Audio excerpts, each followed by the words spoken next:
Olá, bom dia, seja bem-vindo a mais um programa Boa Conversa.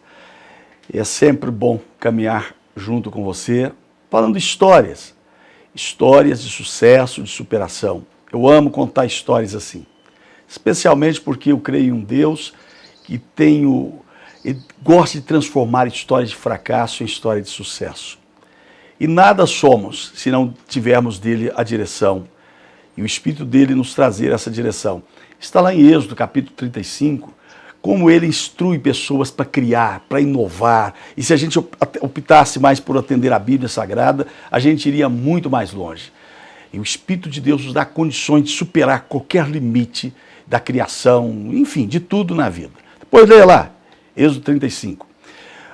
Hoje nós queremos falar com você de um assunto muito importante, empreendedorismo. Mas para ser um empreendedor, requer ser corajoso, astuto no bom sentido e muito persistente. Ninguém chega a lugar nenhum sem essa persistência. Essas são algumas das características que marcam a trajetória da nossa convidada de hoje, a Thaisa Francischini, para que nós possamos conversar sobre essa história de superação. Ela é empresária do ramo da moda. Thaisa cursava 2 faculdades quando começou a vender produtos na mala do seu carro, lá de porta em porta, e um ano depois de vender os produtos de porta em porta, ela contratou sua primeira empregada. Hoje ela me disse que já emprega diretamente mais ou menos 60 pessoas. Portanto, 14 anos depois, ela se tornou a empresária de sucesso e mais ainda será. Hoje conta com 8 lojas da própria marca.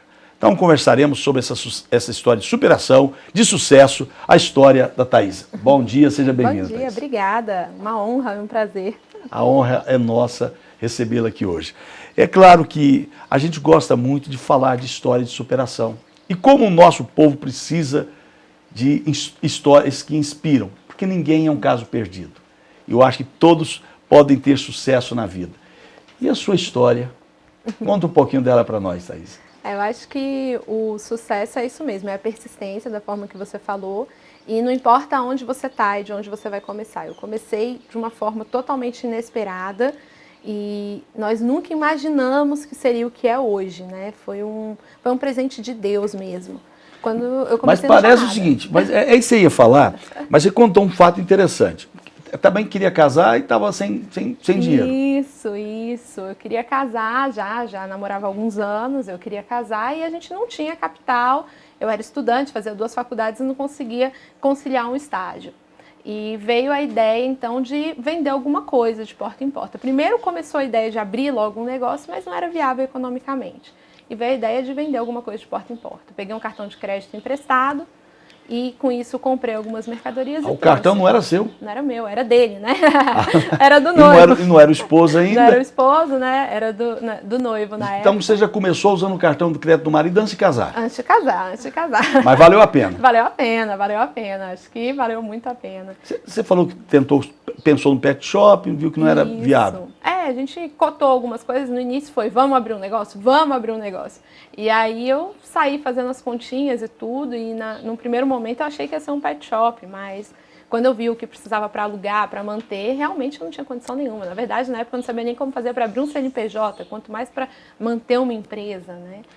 Mas aí você está dizendo, e traz para a gente aqui uma reflexão importante. Quem quer montar um negócio precisa sentar e fazer as contas. Sim. Planilhar, ver exatamente aquilo que vai trazer resultado, não vai trazer resultado. E qual foi a conclusão que você teve que o ramo de sapato seria o negócio da sua vida? Então, isso demorou um pouco mais, né? Até a gente trouxe o sapato. No início a ideia era, compra o sapato por um valor X, vende por um pouco a mais, e você vai aumentando esse montante para um dia você poder abrir um negócio com esse montante que foi acumulado com o tempo. E era uma intenção, a princípio, de juntar um primeiro capital, porque nós não tínhamos esse capital. E com o passar do tempo, a gente viu que o sapato poderia ser um bom negócio, não só para juntar aquele primeiro capital, né? E aí a gente abriu a primeira loja. Mas voltando aqui um pouquinho, Thaís, veja só, você falou uma coisa muito importante. Foi uma semente, vamos assim dizer, de R$2.500, que não era sequer seu, era do noivo, não era, portanto, ainda do casal propriamente isso, apesar que já estavam sonhando juntos. Você me disse que viajou 10 horas para buscar esses sapatos, então planejamento, persistência, sim, luta, que viajar 10 horas de carro, provavelmente deva ter sido, para buscar e vender esses produtos. Então demandou muito da parte de vocês também, uma persistência inigualável. Sim, sim, foi muito, porque eram 10 horas para ir e 10 horas para voltar. Eu tinha 18 anos, eu tinha acabado de tirar a carteira. Então, assim, foi toda uma luta na minha família para que permitisse fazer isso. E a minha mãe me acompanhou nessas viagens, porque foram várias viagens no decorrer de quase 3 anos. E eu ia e voltava. E teve todo um planejamento. A gente precisava colocar todos os custos no papel, ver se era viável. No início a gente tomou prejuízo em diversas situações, até que a gente conseguisse aprender mesmo como fazer a conta de forma correta, quais são os custos surpresas, né, que poderiam aparecer no negócio. Aos poucos a gente conseguiu planilhar tudo isso, se organizar e vir com novas ideias mesmo para que a gente pudesse estar trazendo o primeiro espaço físico. Mas exatamente, qual foi esse tempo dessas idas e vindas? Você disse, agora é a hora de eu partir para a segunda etapa. Porque muita gente, Thaís, quer nascer grande. Ninguém nasce grande, né? Sim, com certeza. Eu acho que isso é até bíblico, né? A gente tem que plantar a sementinha, aos poucos ele vai crescendo. Ninguém é uma árvore pronta do dia para a noite. Então, foi mais ou menos por aí. A gente começou com essa questão do leve e traz, e chegou uma hora que realmente já não tinha mais como atender a demanda que a gente estava tendo. Eu não conseguia, durante o dia, ir até todas as pessoas que me chamavam. E isso foi quase 2 anos depois, e a gente abriu a primeira loja. Mas antes de abrir a primeira loja, a gente participou de muitas feiras, muitos eventos, para ganhar a segurança de estar abrindo a primeira loja. E ainda assim não foi fácil, a gente quase fechou. E foi no quase fechar que Deus fez um milagre e me deu a ideia que eu uso até hoje. E como que nasceu essa ideia da criação de hoje? E essa loja, a primeira loja, na realidade você abriu onde? A gente abriu na Asa Norte, era um prédio bem feinho assim, era um lugar muito escondido. E era tudo muito simples, nada começou grande, a gente não tinha nem máquina de cartão na época. E não tinha previsibilidade nenhuma. Se você olhasse o negócio de fora, você ia falar, é só por Deus mesmo, não tem por que dar certo. E realmente chegou uma hora que não estava mais dando certo. E eu falei, olha, o Matheus falou para mim, olha, vai ter que fechar. O Matheus era meu noivo na época, a gente ainda não tinha casado. Vai ter que fechar, realmente não dá mais. A gente está tomando prejuízo, ele colocava o salário dele ali, né, para pagar o aluguel, as coisas. Eu falei, não, então vamos fazer o seguinte, vamos fechar. Só que para fechar, eu tenho que vender o sapato que está aqui. Porque eu não tenho nem onde guardar o que está aqui. E aí a gente fez um cálculo lá e falou, não, vamos vender o sapato, 2 pares por R$100. Vai lá, faz umas faixas, na época podia, a gente colocou uma faixa assim na porta da loja e começaram a vir pessoas. 2 pares por R$100, só que eu tinha tão pouco sapato que as pessoas não achavam 2 pares do tamanho dela. Aí eu falei, então qualquer par é R$50. E ficou. E de repente, em 2 dias o meu estoque tinha acabado. Aí eu falei, poxa, e se eu conversar com os meus fornecedores, negociar na compra e tentar trazer sapato por R$50 para vender, né? Para vender aqui por R$50. E aí começou a primeira ideia. Eu peguei aquele capital que eu tinha juntado daquela promoção, dirigi de novo 10 horas para ir, 10 horas para voltar e comprei as pontas de estoque e trouxe para vender.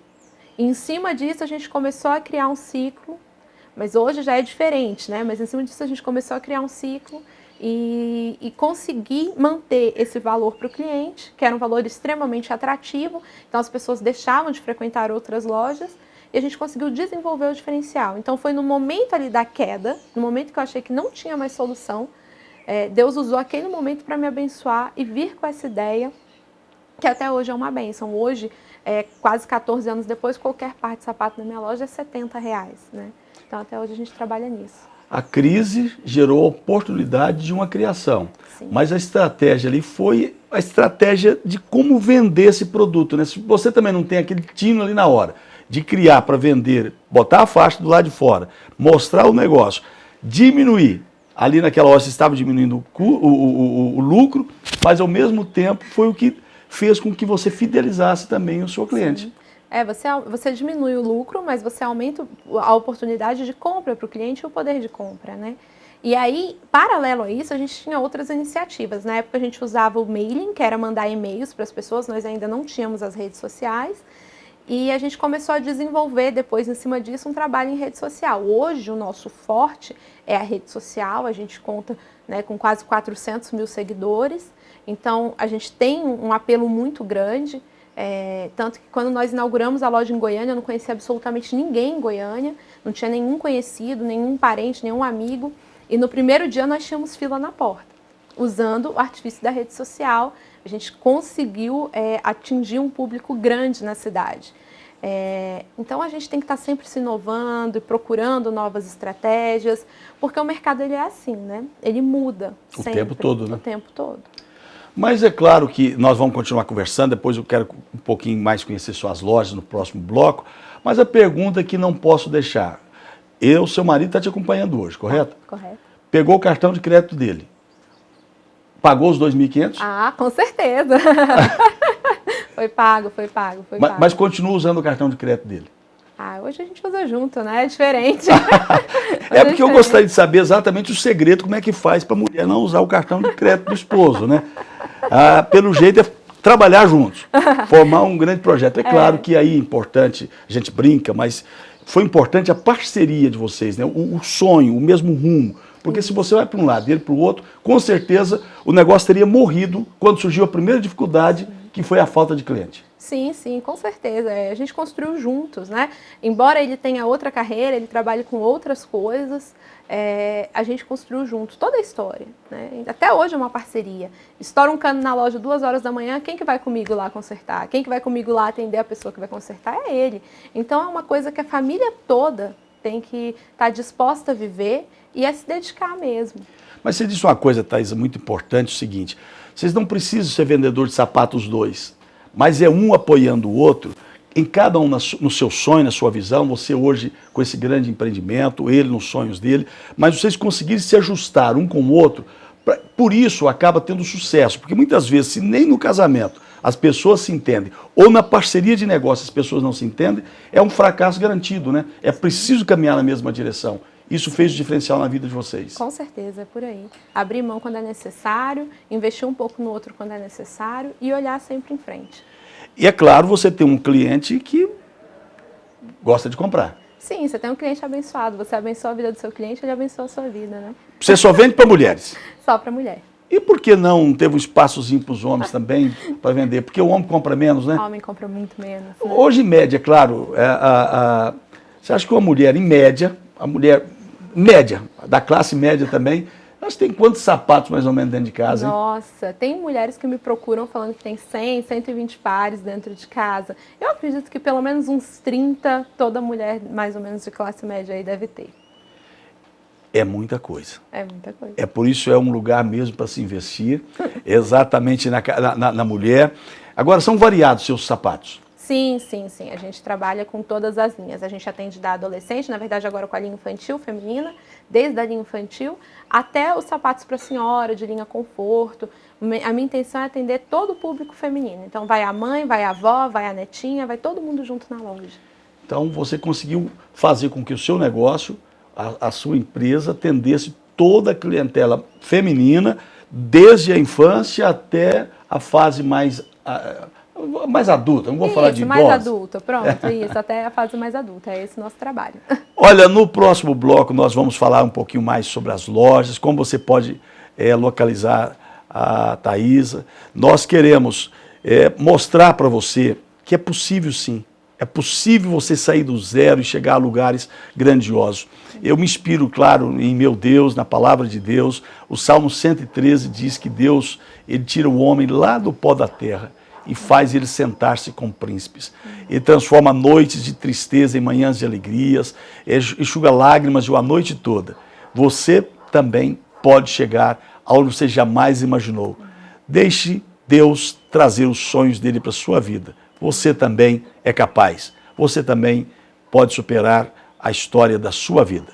Voltamos já no próximo bloco, conversando um pouquinho mais sobre essa história de superação.